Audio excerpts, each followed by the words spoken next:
BR. Patil ಅವರು ಶಾಸಕರು ಮಾತಾಡಿರೋ ಒಂದು ಆಡಿಯೋ ವೈರಲ್ ಆಗಿದೆ. ಹಣ ಕೊಟ್ಟು ಆಶ್ರಯ ಮನೆಗಳನ್ನು ತಗೋಬೇಕಾಗಿದೆ ಅಂತ ಹೇಳಿ. ಬಿ.ಆರ್. ಪಾಟೀಲ್ ಹೇಳುವಂಥದ್ದು 100% ಸತ್ಯ. ನಾನು ಅದನ್ನೇ ಈಗ ನಿಮ್ಗೆ ಹೇಳಿದ್ದು. ಹಣ ಕೊಡದೆ ದುಡ್ಡು ಕೊಡದೆ ಯಾವುದೇ ಕೆಲಸ ಆಗೋದಿಲ್ಲ ಅನ್ನೋಂಥದ್ದು ಸಾಬೀತಾಗಿದೆ. ಬಡವರ ಮನೆ ಬೇಕು ಅಂದರೂ ಸಹ ದುಡ್ಡು ಕೊಟ್ಟೆ ಮನೆ ತಗೊಳ್ಳುವಂಥ ದುಸ್ಥಿತಿ ಬಂದಿದೆ. ನಾನು ಹೇಳ್ತಾ ಇಲ್ಲ, ಸ್ವತಃ ಬಿ.ಆರ್. ಪಾಟೀಲ್ ಹೇಳಿದ್ದಾರೆ. ಅಂದಮೇಲೆ ಇದನ್ನಾದರೂ ಈಗಲಾದರೂ ಸರ್ಕಾರ ಒಪ್ಪಿಕೊಂಡು ತಪ್ಪನ್ನು ಸರಿಪಡಿಸ್ಕೊಂಡು ಬಡವರಿಗೆ ನ್ಯಾಯ ಒದಗಿಸ್ಕೊಳ್ಳುವಂಥ ಕೆಲಸ ಮಾಡಬೇಕು ಅಂತ ಒತ್ತಾಯ ಮಾಡ್ತಾರೆ. ಪ್ರಹ್ಲಾದ್ ಜೋಶಿ ಅವರು ನಿನ್ನೆ ಹೊಸ ಪ್ರಯತ್ನವನ್ನು ಆರಂಭ ಮಾಡಿದ್ದಾರೆ. ಕೇಂದ್ರ ಸಚಿವ ಪ್ರಹ್ಲಾದ್ ಜೋಶಿ ಅವರು ಅಸಮಾಧಾನಿತರನ್ನು ಕರೆದು ಸಭೆ ಮಾಡುವಂಥ ಪ್ರಯತ್ನವನ್ನು ಮಾಡಿದ್ದಾರೆ. ಪ್ರಹ್ಲಾದ್ ಜೋಶಿ ಅವರು ಏನು ಪ್ರಯತ್ನ ಮಾಡ್ತಾ ಇದ್ದಾರೆ, ಅದಕ್ಕೆ ನಾನು ಸ್ವಾಗತ ಮಾಡ್ತೇನೆ. ಅಸಮಾಧಾನದಿಂದ ಯಾರೇ ಇದ್ದರೂ ಸಹ ಅವ್ರ ಜೊತೆ ಮಾತನಾಡೋಕ್ಕೆ ನಾನು ಸಿದ್ಧ ಇದ್ದೇನೆ.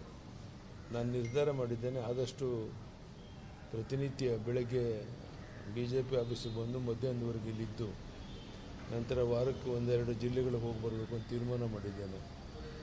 ಹೀಗಾಗಿ ಎಲ್ಲ ಕಡೆ ಓಡಾಟ ಮಾಡೋದರಿಂದ ಅಲ್ಲಿಯ ನಮ್ಮ ಕಾರ್ಯಕರ್ತರ ಸಮಸ್ಯೆಗಳು ಬಗೆಹರಿಯುತ್ತೆ, ಅಭಿವೃದ್ಧಿ ಕಡೆ ಗಮನ ಕೊಟ್ಟಂಗಾಗುತ್ತೆ. ಈ ಕೆಲಸವನ್ನು ಮಾಡಬೇಕು ಅಂತ ನಿರ್ಧಾರ ಮಾಡಿದ್ದೇನೆ. ಸಾಧ್ಯವಾದಷ್ಟು ಮಟ್ಟಿಗೆ ನಾನು ಊರಲ್ಲಿದ್ದಾಗ ಪ್ರತಿನಿತ್ಯ ಬೆಳಗ್ಗೆ ಬಂದು ಮಧ್ಯಾಹ್ನದವರೆಗೆ ಇಲ್ಲಿ ಆಫೀಸಲ್ಲಿ ಇರಬೇಕು ಅಂತ ತೀರ್ಮಾನ ಮಾಡಿದ್ದೇನೆ. JDS ಈಗಾಗಲೇ ಪಕ್ಷ ಸಂಘಟನೆಗೆ ಪ್ರವಾಸ